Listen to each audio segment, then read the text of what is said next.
Friends, you are welcome to my YouTube channel basics A to Z. दोस्तों, आज हम लोग पढ़ेंगे क्लास 9th ज्योग्राफी का, जो कि एनसीईआरटी बेस्ड है, चैप्टर 4 क्लाइमेट। तो दोस्तों, आप पहले जानते हैं क्लाइमेट क्या होता है। Climate refers to the sum total of weather condition and variations over a large area for a long period of time near about more than 30 years.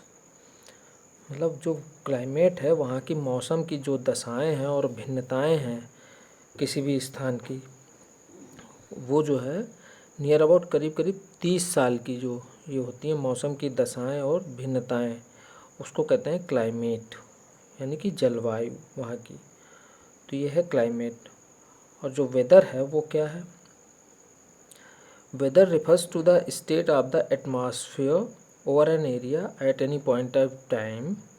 The elements of weather and climate are the same. जो इसके elements हैं weather और climate के, वो same है। वो कौन कौन से हैं? वो हैं temperature, atmospheric pressure, wind, humidity and precipitation. ये दोनों क्लाइमेट और वेदर के दोनों के एलिमेंट सेम हैं, लेकिन क्लाइमेट का टाइम है करीब करीब 30 ईयर्स का। और जो वेदर है, तो वेदर तो कंडीशन एक दिन में ही बदल जाती है। जैसा आजकल के मौसम देखिए आप, धूप निकलती है, तुरंत थोड़ी देर बाद बारिश होने लगती है, फिर धूप निकल आती है। तो weather refers to the state of the atmosphere over an area at any point of time. मतलब किसी भी एरिया में उस एटमॉस्फेयर क्या है उस समय में, वही उसका वेदर है। तो हमने देखा कि इसके एलिमेंट्स वेदर एंड क्लाइमेट के सेम हैं। और जो वेदर कंडीशंस हैं फ्लक्चुएट होती हैं with in a day, but there is some common pattern over a few weeks, months. Days are cool, hot, windy or calm, cloudy or bright and wet or dry.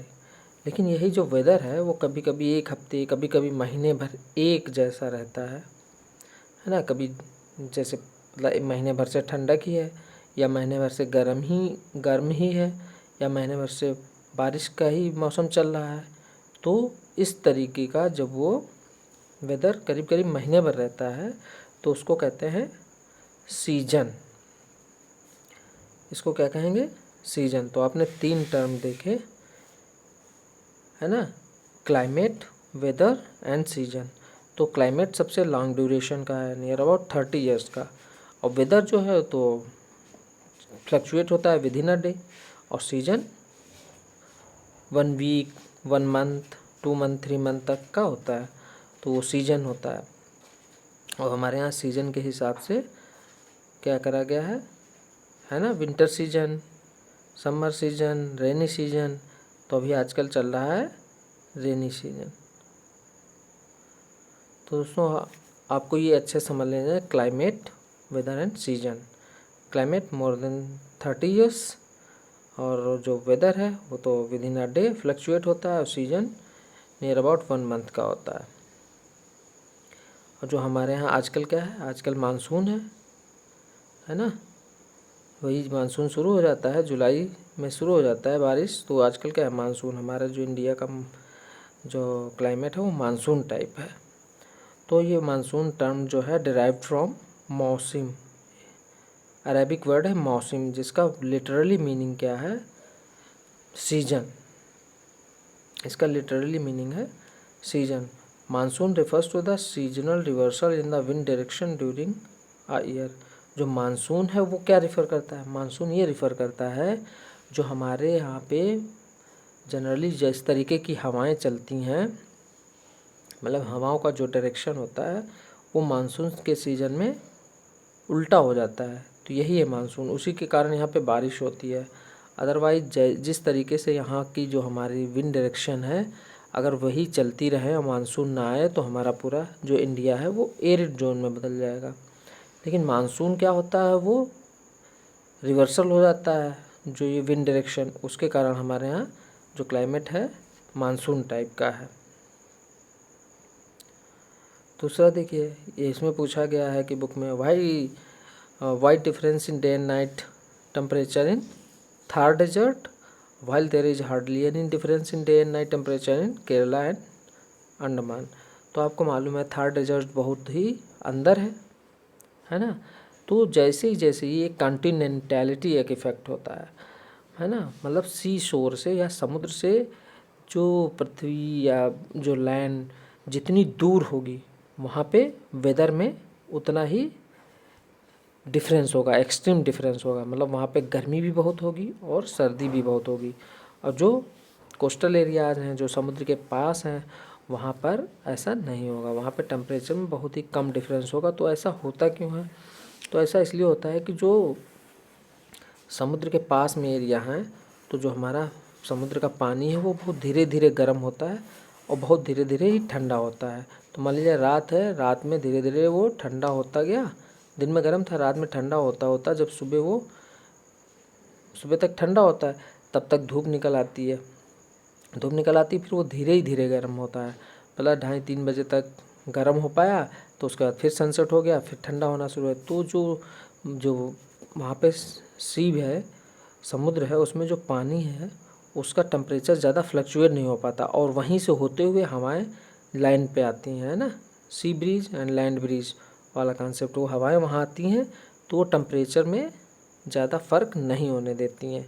और जो बहुत दूर area है वहाँ पर जो लैंड है, ज़मीनी एरिया है, वो जो सनलाइट को एब्जॉर्ब करके गर्म हो जाता है और लेकिन वो उतनी ही जल्दी रेडिएट करके ठंडा भी हो जाता है, इसलिए वहाँ पे टेम्परेचर में डिफरेंस ज़्यादा है। आगे देखते हैं precipitation. The annual precipitation worries from over 400 centimetre, Meghalaya में 400 सेंटीमीटर तक होता है, और less than 10 centimetre in Ladakh and western Rajasthan, यहाँ पे सिर्फ 10 सेंटीमीटर। तो बहुत डिफरेंस है, 400 centimetre and 10 centimetre. Most part of the country receive rainfall from June to सितंबर, जो आजकल हो रही है। जुलाई चल रहा है ना, जून चल रहा है, अब जुलाई आने वाला है, तो जून टू सितंबर होती है बारिश यहाँ। But some parts like the Tamil Nadu coast gets a large portion of its rain during October and November. लेकिन कुछ पार्ट है तमिलनाडु वगैरह का जहाँ अक्टूबर नवंबर में ज़्यादातर बारिश होती है। अदरवाइज जून से सितंबर तक मानसून होता है और पूरे देश में बारिश होती है। There is decrease in rainfall generally from east to west. तो जो हमारा इंडिया है उसमें ईस्ट से, इधर साइड का जो इंडिया का ऐसे करके इंडिया है, तो इधर ये ईस्ट है, इधर वेस्ट है। तो ईस्ट से वेस्ट की तरफ चलेंगे तो रेनफॉल कम होती जाएगी, ईस्ट साइड में ज़्यादा होगा और वेस्ट साइड में कम। तो जब इस तरीके से बारिश होती है, रेनफॉल के कारण जो है वेरिएशन मिलता है ना, ज़िंदगी में, लोगों के लाइव्स में, in terms of food they eat, clothes they wear and also the kind of houses they live in. तो इसके कारण क्या है, लोगों की लिविंग हैबिट, फूड हैबिट, है ना, गारमेंट्स, ये सब डिफरेंट होते हैं। तो ऐसा क्यों होता है?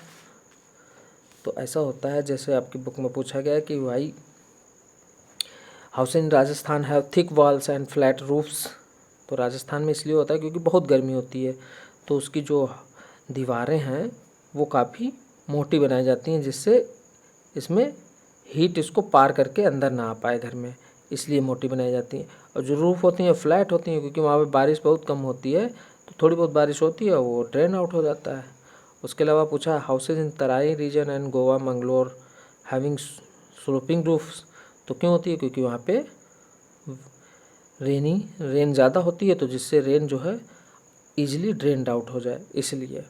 और houses in Assams are built on stilts. तो स्टिल्ट्स में क्यों बनाए जाते हैं? क्योंकि वहाँ पे ज़्यादातर फ्लडी कंडीशन होती है, तो स्टिल्ट पे बनाए जाते हैं, जिससे जो वहाँ के हाउसेज हैं वो सेफ बने रहें, है ना। ऊंचाई पे नीचे स्टिल्ट बना लिया था, फिर उसके ऊपर बनाए जाते हैं मचान जैसा ये। तो यहाँ पे फ्लड कंडीशन आएगी तो ऊपर के ये यहाँ सेफ रहें और यहाँ जो कीड़े मकोड़े हैं उससे भी घर में सेफ्टी रहे।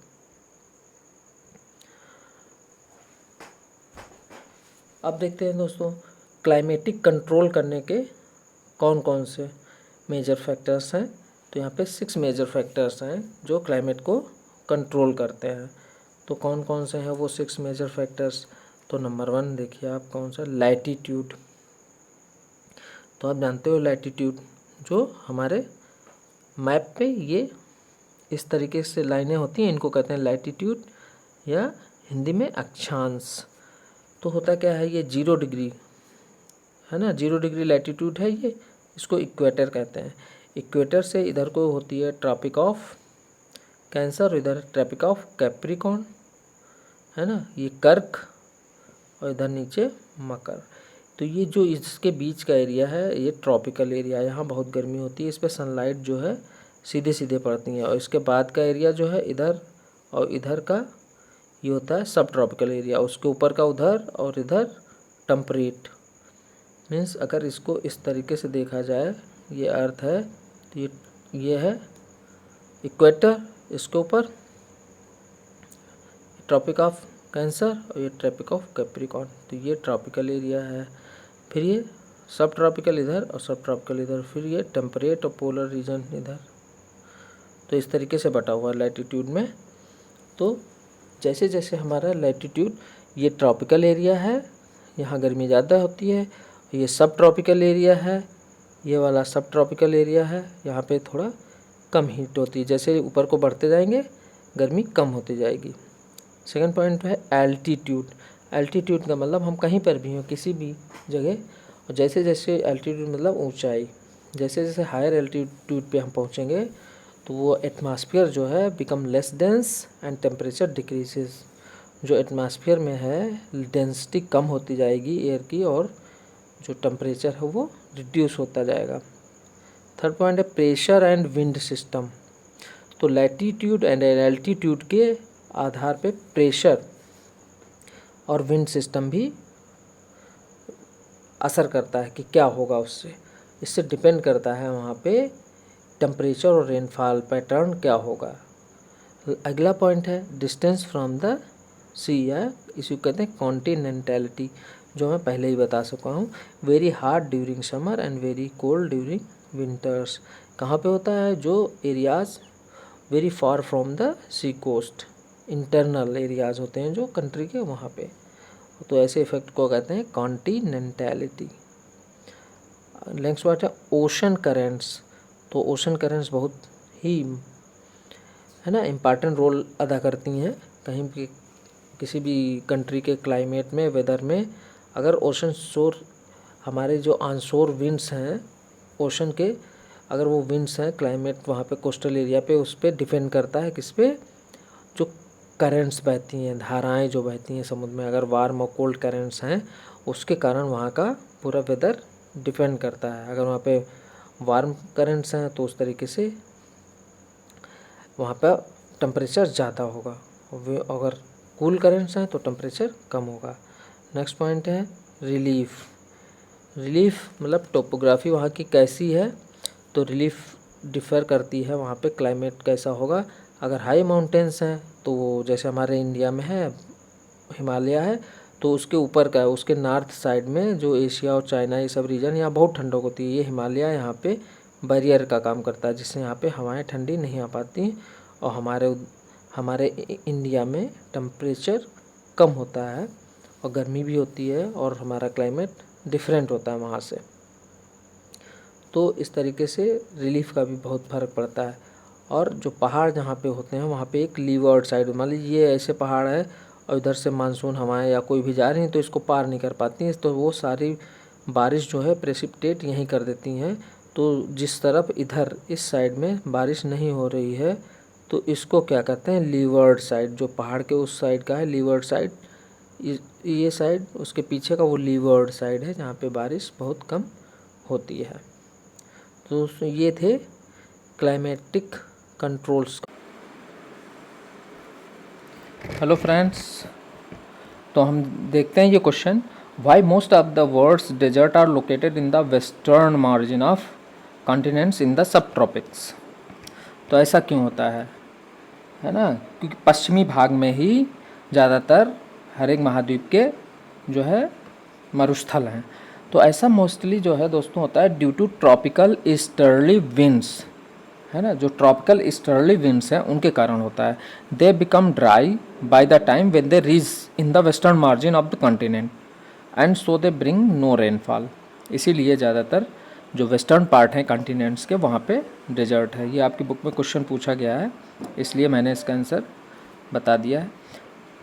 और अब हम लोग देखते हैं कि क्या क्या फैक्टर्स हैं जो अफेक्ट करते हैं इंडिया के क्लाइमेट को, फैक्टर्स अफेक्टिंग इंडियाज़ क्लाइमेट। तो फर्स्ट तो लैटीट्यूड ही है, जो अभी हम लोगों ने क्लाइमेटिक कंट्रोल में पढ़ा था, लैटीट्यूड एल्टीट्यूड, तो वही तरीके से यहाँ भी पढ़ेंगे।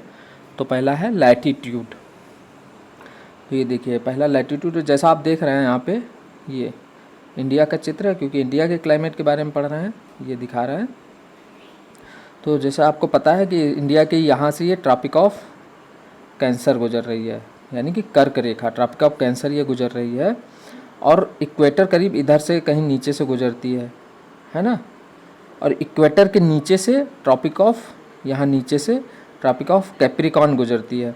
तो ट्रॉपिक ऑफ कैप्रिकॉर्न से लेकर ट्रॉपिक ऑफ कैंसर के बीच का ये एरिया कहलाता है ट्रॉपिकल क्लाइमेट। यहाँ पे बहुत गर्मी होती है और इस पर सनलाइट जो है बिल्कुल स्ट्रेट पड़ती हैं इस एरिया में, तो यहाँ पे ट्रॉपिकल एरिया होता है। और उसके ट्रॉपिक ऑफ कैंसर और ट्रॉपिक ऑफ कैप्रिकॉर्न के उधर ऊपर होता है सब ट्रॉपिकल एरिया। तो ये हमारा इधर का एरिया ये सब ट्रॉपिकल क्लाइमेट है। तो ये लैटीट्यूड का फ़र्क है ना। लैटीट्यूड मतलब अक्षांश रेखा, ये 0 डिग्री से 23.5 तक कैप्रिकॉर्न, 23.5 तक ट्रॉपिक ऑफ कैंसर, उनके बीच में ये ट्रॉपिकल एरिया है। उससे बियॉन्ड उधर जाएंगे ऊपर और इधर नीचे जाएंगे तो पड़ेगा सब ट्रॉपिकल एरिया। तो दूसरा देखते हैं दोस्तों क्या है फैक्टर्स जो क्लाइमेट को अफेक्ट करता है। दूसरा है एल्टीट्यूड। एल्टीट्यूड मीन्स ऊंचाई। तो जैसा आप जानते हो माउंटेन्स जो हैं हमारे नॉर्थ में, जो इंडिया के नॉर्थ में है, हिमालय की 3 रेंज है ना, great Himalaya, lesser Himalaya and Shiwalik range, ये 3 रेंज ऐसे करके हैं नॉर्थ में। तो वो क्या करती हैं, जो ऊपर सेंट्रल एशिया है, जैसे यहाँ पे ये दिखाया गया है, ये सेंट्रल एशिया है जिधर चाइना, तिब्बत ये सब ऊपर का, वहाँ पे, और यहाँ पे ये इंडियन सब कॉन्टिनेंट नीचे है, मतलब इंडिया का पार्ट है, और उससे जुड़े जो है बांग्लादेश, इधर पाकिस्तान, भूटान है ना, और नेपाल, ये सब। तो वहाँ पे जो है सब कॉन्टिनेंट्स में क्या होता है, ये हिमालय जो है उधर प्रिवेंट कर देता है cold winds from central Asia, है ना। जो सेंट्रल एशिया बहुत ठंडा इलाका है, वो हिमालय के कारण इधर उसकी जो है कोल्ड विंड्स नहीं आ पाती हैं सेंट्रल एशिया में। तो इससे क्या होता है, यहाँ पे comparatively milder winter as compare to central Asia होता है। कहाँ, सब कॉन्टिनेंट्स में ऐसा होता है इसी के कारण। दोस्तों थर्ड क्लाइमेटिक फैक्टर है प्रेशर एंड विंड्स, जो इंडिया के क्लाइमेट को अफेक्ट करता है। तो फर्स्ट तो उसमें देखते हैं एक 1 बाय 1। पहला है प्रेशर एंड सरफेस विंड्स। तो होता क्या है, प्रेशर एंड सरफेस विंड्स हैं, तो प्रेशर के कारण जहाँ पे हाई प्रेशर एरिया होगा वहाँ से हमेशा लो प्रेशर एरिया की तरफ विंड्स ब्लो करेंगी। ये आप हमेशा याद कर लीजिए, अगर हाई प्रेशर एरिया ये हाई है और इधर लो प्रेशर एरिया है तो हवाएं हमेशा इधर को चलेंगी। तो हाई प्रेशर एरिया और लो प्रेशर एरिया डेवलप कैसे हो जाता है दोस्तों, हाई प्रेशर एरिया वहाँ होता है जहाँ पर ठंडक अधिक होती है, तो हवा जो है कंडेंस हो जाती है, तो उसकी डेंसिटी ज़्यादा हो जाती है, तो वो ज़्यादा उस एयर प्रेशर क्रिएट करती है, तो वो हाई प्रेशर एरिया वहाँ हो जाता है। और लो प्रेशर एरिया जहाँ पे सरफेस जो है ज़मीन वगैरह जो भी है आसपास बहुत गर्मी होगी, तो हवा गर्म होके हल्की हो जाती है और ऊपर उठती है, तो वो वहाँ पे हो जाता है, उसकी डेंसिटी कम हो जाती है। वो क्योंकि एयर क्या है, गैस है, तो गैस के मॉलिक्यूल्स दूर दूर हो जाते हैं तो हल्की हो जाती है, ऊपर उठ जाती है, तो वहाँ पे एक गैप मेंटेन होता है। तो कहीं ऐसा नहीं हो सकता है कि जो गैप मेंटेन होगा उसका जगह भरने के लिए दूसरी जगह से हवाएं चलेंगी, और जितना ही ज़्यादा ये गैप होगा, जितना ही ज़्यादा लो प्रेशर होगा, उतनी ही तेज़ आएंगी हवाएं, आंधी आ सकती है, तूफान आ सकता है उसी तरीके से। तो इस तरीके से प्रेशर एंड सरफेस विंड्स चलती हैं। और दूसरा उसके तहत है अपर एयर सर्कुलेशन। तो अपर एयर सर्कुलेशन में मतलब जो हमारा जो सरफेस है अर्थ का, उससे 10-12 किलोमीटर ऊपर ऊंचाई पर जेट स्ट्रीम्स हवाएं चलती हैं, जो जेट स्ट्रीम्स बहुत चलती हैं अलग अलग टाइप की, लेकिन सब ट्रॉपिकल एरिया में वेस्टर्ली जेट स्ट्रीम्स और ईस्टर्ली जेट स्ट्रीम्स, वेस्टर्ली और ईस्टर्ली जेट स्ट्रीम्स ये दो फेमस हैं। तो वेस्टर्ली जेट स्ट्रीम्स कौन है, जो जो हमारा ये अर्थ है इसमें इस तरीके से इधर का ये ईस्ट है और इधर का ये वेस्ट है। तो वेस्ट से जो इधर वेस्ट साइड से जो ऐसे चलेंगी वो वेस्टर्ली जेट स्ट्रीम्स हैं, और जो ईस्ट साइड से इधर को चलेंगी वो ईस्टर्ली जेट स्ट्रीम्स हैं। और ये मायने नहीं रखता कि वो किस हेमिस्फीयर में है, क्योंकि हेमिस्फीयर तो इस तरीके से है, नॉर्थ और साउथ, तो वो तो इस तरीके से है, तो वो इस तरीके से जो भी चलेंगे वो सब वेस्टर्ली, और जो इस तरीके से वो ईस्टर्ली जेट स्ट्रीम्स।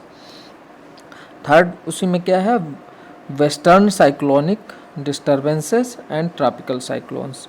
तो वेस्टर्न साइक्लोनिक डिस्टर्बेंसेस क्या है, तो जो इधर मेडिटेरेनियन रीजन है, मतलब भूमध्य सागरीय क्षेत्र जो है, इधर का वेस्टर्न एरिया जो है वो ठंडा होता है, वो वहाँ से हाई प्रेशर एरिया होता है, और इधर इंडियन साइड में, इधर साइड में हमारे गर्मी होती है जब, तो वहाँ से हाई प्रेशर एरिया से लो प्रेशर एरिया की तरफ हवाएं चलती हैं, तो उसे कहते हैं वेस्टर्न साइक्लोनिक डिस्टर्बेंसेस। उसके कारण यहाँ पे कभी कभी विंटर में जाड़े में बारिश हो जाती है। दूसरा ट्रॉपिकल साइक्लोन्स, तो ये जो हमारे कोस्टल एरिया है, यहाँ पे ईस्ट कोस्ट और यहाँ पे आते रहते हैं ना तूफान, अभी अम्फान आया था यहाँ पे, तो ये यहाँ पे जो तूफान आते रहते हैं वो ट्रॉपिकल साइक्लोन्स हैं, वो भी इन्हीं westerly and easterly jet streams के कारण ही आता है। तो ये भी काफ़ी जो है नुकसान क्रिएट करता है। तो हम लोग एक एक करके देखते हैं इसको आगे। तो जैसा आप जानते हैं इंडिया जो है वो पड़ती है किस रीजन में, वो पड़ती है ईस्टर्ली विंड्स के एरिया में पड़ती है, और ये जो विंड्स हैं ईस्टर्ली विंड्स जो हैं सब ट्रॉपिकल हाई प्रेशर बेल्ट में ओरिजिनेट होती हैं, नॉर्दर्न हेमिस्फीयर में सब ट्रॉपिकल हाई प्रेशर बेल्ट। और सब ट्रॉपिकल कहाँ है, नॉर्दर्न हेमिस्फीयर में है। कहाँ कैसे है नॉर्दर्न हेमिस्फीयर में सब ट्रॉपिकल, जैसे अभी बता चुके हम लोग, ये इक्वेटर है, इक्वेटर के इधर ट्रॉपिक ऑफ कैंसर, इधर ट्रॉपिक ऑफ कैप्रिकॉर्न, ये तो इतना एरिया ट्रॉपिकल हुआ, और सब ट्रॉपिकल इधर का और इधर का है ना। तो यहाँ पे हमारा इंडिया की बात हो रही ना, तो इंडिया तो हमारा इधर है इक्वेटर से ऊपर, तो इधर ही है, वो इधर है। तो हमारी बात ये सब ट्रॉपिकल हाई प्रेशर बेल्ट कहाँ, नॉर्दर्न हेमिस्फीयर में, यहीं की बात होगी। इधर तो है नहीं हमारा इंडिया, तो सब ट्रॉपिकल नॉर्दर्न हेमिस्फीयर में है, वहाँ पे हाई प्रेशर बेल्ट होता है। तो क्या होता है, वहाँ से जो हवाएं जो हैं वहाँ से नीचे को साउथ की तरफ ब्लो करने लगती हैं, लेकिन होता क्या है, जो अर्थ है वहाँ उसमें ब्लो होके वो डिफ्लेक्ट हो जाती हैं राइट साइड में ड्यू टू कोरियोलिस फोर्स।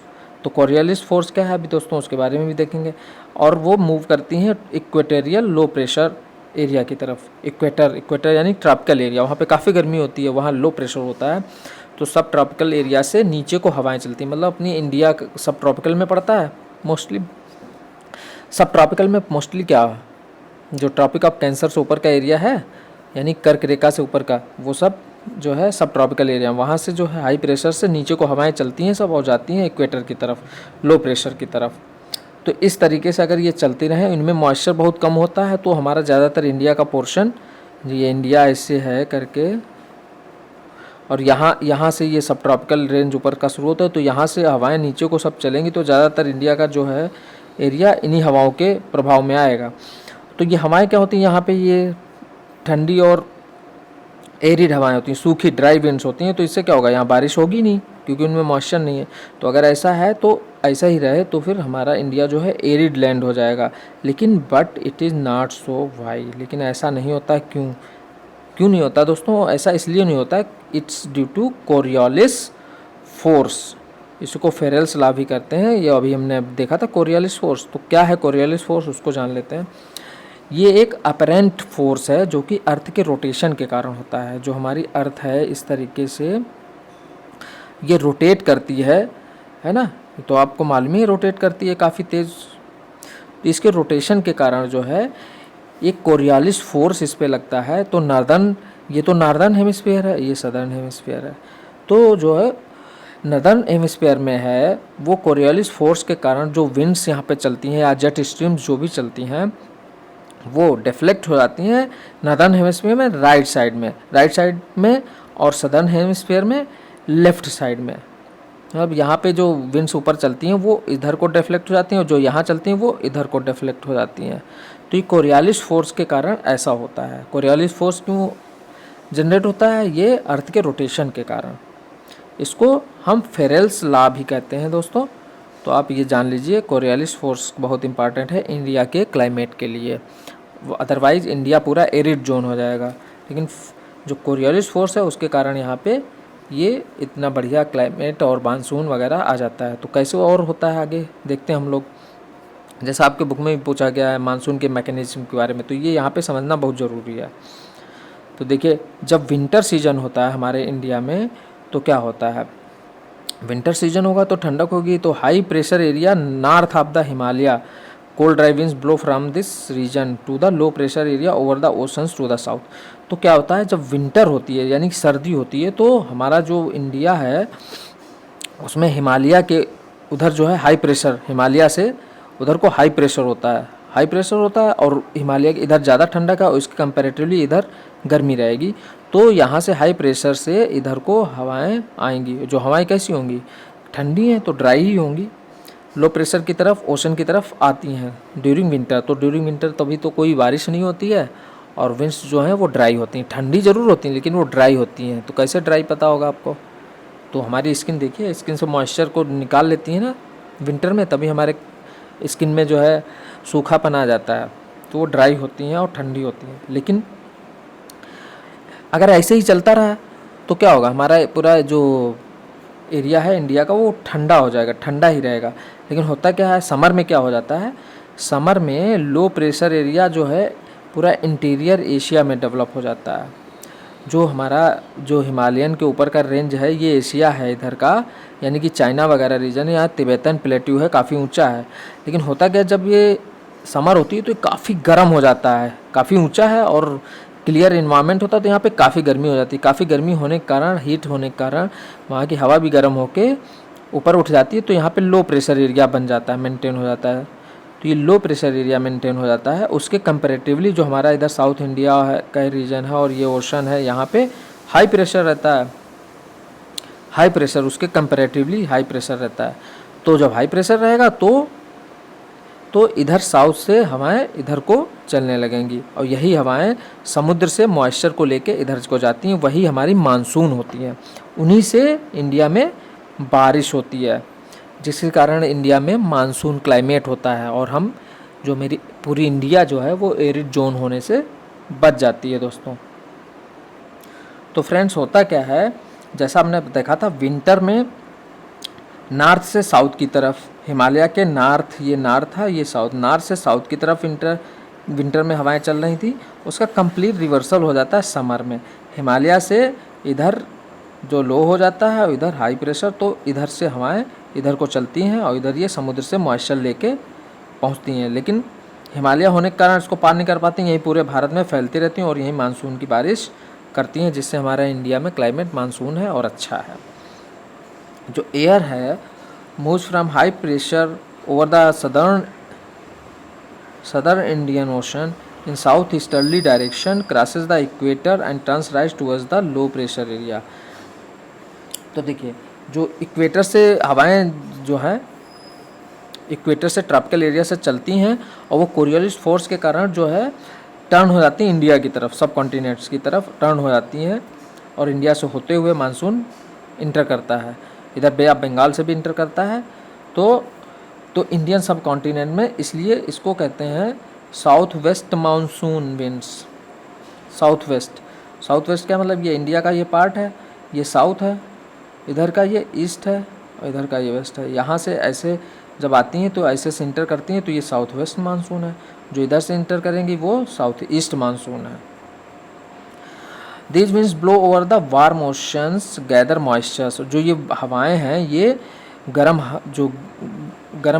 समुद्र का जो है हीट वाला एरिया है, वहाँ से होते हुए मॉइस्चर को गैदर करते हुए पूरे जो है एरिया में फैल जाती हैं इंडिया के और वहाँ रेनफॉल करती हैं। तो दोस्तों, प्रेशर एंड सरफेस विंड्स के बारे में तो हमने पढ़ा। अब हम लोग पढ़ेंगे अपर एयर सर्कुलेशन में क्या जेट स्ट्रीम्स आती हैं। तो जेट स्ट्रीम्स हैं क्या, है ना, जेट स्ट्रीम्स हैं क्या। जेट स्ट्रीम्स क्या है, ये नैरो बेल्ट ऑफ हाई, है ना, these are narrow belt of high altitude westerly winds in the troposphere, है ना। ट्रोपोस्फीयर, मेसोस्फीयर ये आप जानते ही होंगे। ट्रोपोस्फीयर अबाउट 12,000 मीटर, मतलब करीब करीब 12 किलोमीटर ऊपर जहाँ पे ट्रोपोस्फीयर में है, वहाँ पे ये वेस्टर्ली विंड्स बड़ी स्पीड में चलती हैं। इनकी स्पीड करीब कितनी होती है, 110 से लेकर 184, 110 से 184 किलोमीटर पर आवर होती है। विंटर में इनकी ज़्यादा होती है, समर में 110 और विंटर में 184। तो इसी तरीके से number of separate jet streams have been identified. तो ये वेस्टर्ली जो ईस्टर्ली जेट स्ट्रीम्स है, इसके अलावा भी और काफ़ी जेट स्ट्रीम्स हैं जो आइडेंटिफाई की गई हैं। उसमें से जो मोस्ट कांस्टेंट है वो ये मिड लैटिट्यूड में सब ट्रॉपिकल जेट स्ट्रीम्स हैं। मिड लैटिट्यूड मतलब वही इक्वेटर के आसपास, जो ट्रॉपिक ऑफ कैंसर से कैप्रिकॉर्न के बीच में जो है वो काफ़ी कांस्टेंट हैं। तो ये होती हैं दोस्तों जेट स्ट्रीम्स, जो हमारे वेदर को काफ़ी अफेक्ट करती हैं। जेट स्ट्रीम्स क्या देखिए, 27 से 30 degree north latitude known as subtropical westerly jet streams, और easterly jet stream called the subtropical easterly jet streams blows over peninsular area near about 14 degree north during the summer months. तो ये देखिए इनका वो देख लीजिए आप position latitude की, ये इक्वेटर है, तो इक्वेटर से 23.5 ट्रॉपिक ऑफ कैंसर, और तो ये 27 से 30 के बीच में, और इधर ये ईस्टर्ली जेट विंड्स ये 14 डिग्री नॉर्थ है, साउथ नहीं है, दोनों ऊपर ही रहेंगे। 14 डिग्री नॉर्थ नॉर्दर्न हेमिस्फीयर में ही, और ये 27 से 30 डिग्री लैटिट्यूड में ही। तो यहाँ पे ये चलेंगे ऊपर westerly jet streams. Westerly jet streams है तो उनकी डायरेक्शन वेस्ट से इधर को रहेगी, ईस्टर्ली जेट स्ट्रीम तो इनकी डायरेक्शन इधर को रहेगी। तो इनके कारण क्लाइमेट में काफ़ी इफ़ेक्ट होता है दोस्तों। तो इसके अलावा और क्या था, इसके अलावा और था जो क्लाइमेट को, तो वो थे western cyclonic disturbances and tropical cyclones. तो उनके बारे में देख लेते हैं। तो वो क्या थे, जो वेस्टर्न ट्रॉपिकल साइक्लोन्स हैं, ये it is the weather phenomena of winter months brought in by the westerly flow. जो वेस्ट एरिया से आती हैं, वेस्टर्ली फ्लो, वो मेडिटेरेनियन रीजन से, they usually influence the weather of the north and north western region, है ना। North और north western reason में ये वेदर को काफ़ी, जैसे मान लीजिए गर्मी है और वेस्टर्नी साइक्लोनिक डिस्टर्बेंसेज आ गया तो काफ़ी ठंडा हो जाता है मौसम। ट्रॉपिकल साइक्लोन्स जो हैं वो होते हैं occur during the monsoon as well as October November में होते हैं, और ये ईस्टर्ली फ्लो के कारण होता है, जो कि काफ़ी मौसम को फ़र्क होता है इनसे। फ्रेंड्स हम लोग मैप में भी देख लेते हैं। ये जो मैप शो हो रहा है ये विंटर सीजन का है, कि विंटर सीजन में इंडिया में क्लाइमेट कैसा क्या रहता है। जनवरी मंथ का है, तो देखिए जनवरी मंथ में जब शो हो रहा है तो ये आपको दिखाई पड़ रहा है यहाँ पे, ये दिखाई दे रहा है। उधर नीचे भी ये दिखाई पड़ रहा है, ये क्या है, सब ट्रॉपिकल वेस्टर्ली जेट स्ट्रीम्स हैं। ये 27 से 30 डिग्री के बीच में ब्लो करती हैं। जब हमारे इंडिया की बात होती है तो ये नॉर्थ हेमिस्फीयर में है इंडिया, ये इक्वेटर है, इक्वेटर के ऊपर का नॉर्थ, नीचे का साउथ है, नॉर्थ है। तो नॉर्थ की बात होती है तो हमारी नॉर्थ में 27 से 30, लेकिन ये इंडिया में यहाँ पे इस तरीके से। तो यहीं पे देखिए थोड़ा डिफ्लेक्ट भी हो रहा है, तो ये डाइवर्जेंस भी हो जाता है, लिखा है डाइवर्जेंस। तो इसके कारण, और यहाँ पे इसके कारण इधर भी, यहाँ भी है वेस्टर्ली जेट स्ट्रीम्स, लेकिन हमारा इंडिया नॉर्थ में तो हम उसकी बात करते हैं। तो होता क्या है, ठंडक के कारण इधर का एरिया, हाई प्रेशर एरिया इधर हो जाता है, तो उसके कारण ये हवाएं देखिए नीचे को, इधर नीचे गर्म रहता है, तो यहाँ पे लो प्रेशर एरिया रहता है इक्वेटर की तरफ, तो हवाएं इधर को ब्लो करती हैं इक्वेटर की तरफ। ऐसे यहाँ भी, यहाँ से भी है इक्वेटर की तरफ ब्लो करेंगी। और जबकि दोस्तों उसमें क्या होता है, देखिए समर के टाइम में ये देखिए उसका मैप है समर के टाइम का, समर मंथ जून का। तो इसमें देखिए वेस्टर्ली जो जेट स्ट्रीम्स हैं ये इधर ब्लो हो रही हैं, यहाँ भी ब्लो हो रही हैं, और साथ में ये देखिए ये 27 से 30 डिग्री के बीच है, और ये देखिए ईस्टर्ली जेट स्ट्रीम दिखा रहे हैं यहाँ पे, ये इधर को ब्लो हो रही हैं, ये तो वेस्टर्ली इधर को ब्लो ही होंगी। ईस्टर्ली जेट स्ट्रीम में ये near about 15 degree 14 to 15 degree पे ये ट्रॉपिक ऑफ कैंसर है और ये इक्वेटर है उसके बीच में। तो हवाएं देखिए होता क्या है, जब गर्मी होती है तो होता क्या है, इधर जो तिब्बतियन प्लेटू है यहाँ पे ये काफ़ी ऊंचा है और काफ़ी इन्वायरमेंट क्लियर होता है गर्मियों में, तो ये काफ़ी टच जाता है, गर्मी हो जाती है तो यहाँ पे लो प्रेशर एरिया डेवलप हो जाता है कंपैरेटिवली इधर के कंपैरेटिवली। तो होता क्या है, जब ऐसा होता है तो हवाएं जो इक्वेटर से, ये इक्वेटर दिख रही है आपको, इक्वेटर से ऊपर को चलने लगती हैं और ऊपर को जाएं अगर ये सीधे ऐसे, तो ये होता क्या है, यहाँ से ऐसे हवा जा रही है ये मानसून, तो कोरियोलिस फोर्स के कारण ये इधर इन राइट साइड में, आप इधर से जब मैप को देख रहे हैं तो आपका राइट हैंड किधर है, तो इधर को है ना, इधर को, तो इधर ही को ये हवाएं ऐसे मुड़ जाती हैं और इसमें एरिया में जाके, और इधर से ये जाती हैं ये सब, और इधर से ये घुस जाती हैं इसके अंदर और यहाँ पे पूरा बारिश करती हैं मानसून के कारण। आगे तो यहाँ पे हिमालयन है रीजन, तो हवाएं ब्लो उधर को करती हैं लेकिन हिमालय को पार नहीं कर पाती हैं और सारा यहीं पे मानसून में बारिश कर देती हैं। लेकिन यहाँ पर जो हमारा इधर थार का मरुस्थल है वो पूरी बारिश नहीं पा पाता है, क्योंकि वो जो हवाएं मॉइस्चर लेके जाती हैं वो इधर ही एरिया में सब कहीं बारिश करके ड्राई हो जाती हैं। तो दोस्तों आई होप आपको मैप से समझ में आ गया होगा। और क्लाइमेट का चैप्टर जो है काफ़ी लंबा है, बाकी का जो चैप्टर है बाकी है भी, उसको हम नेक्स्ट वीडियो में पढ़ेंगे। वीडियो काफ़ी लंबा हो जा रहा है दोस्तों, तो इतना इसी वीडियो में। और आई होप आपको ये जो मानसून का मैकेनिज़्म है और ये समझाने की पूरी कोशिश की है मैंने, अगर आप उसको ध्यान से देखेंगे समझेंगे तो आपको समझ में अवश्य आ जाएगा और आप हर एक क्वेश्चन को अपनी टेक्स्ट बुक का कर सकेंगे। Thank you friends.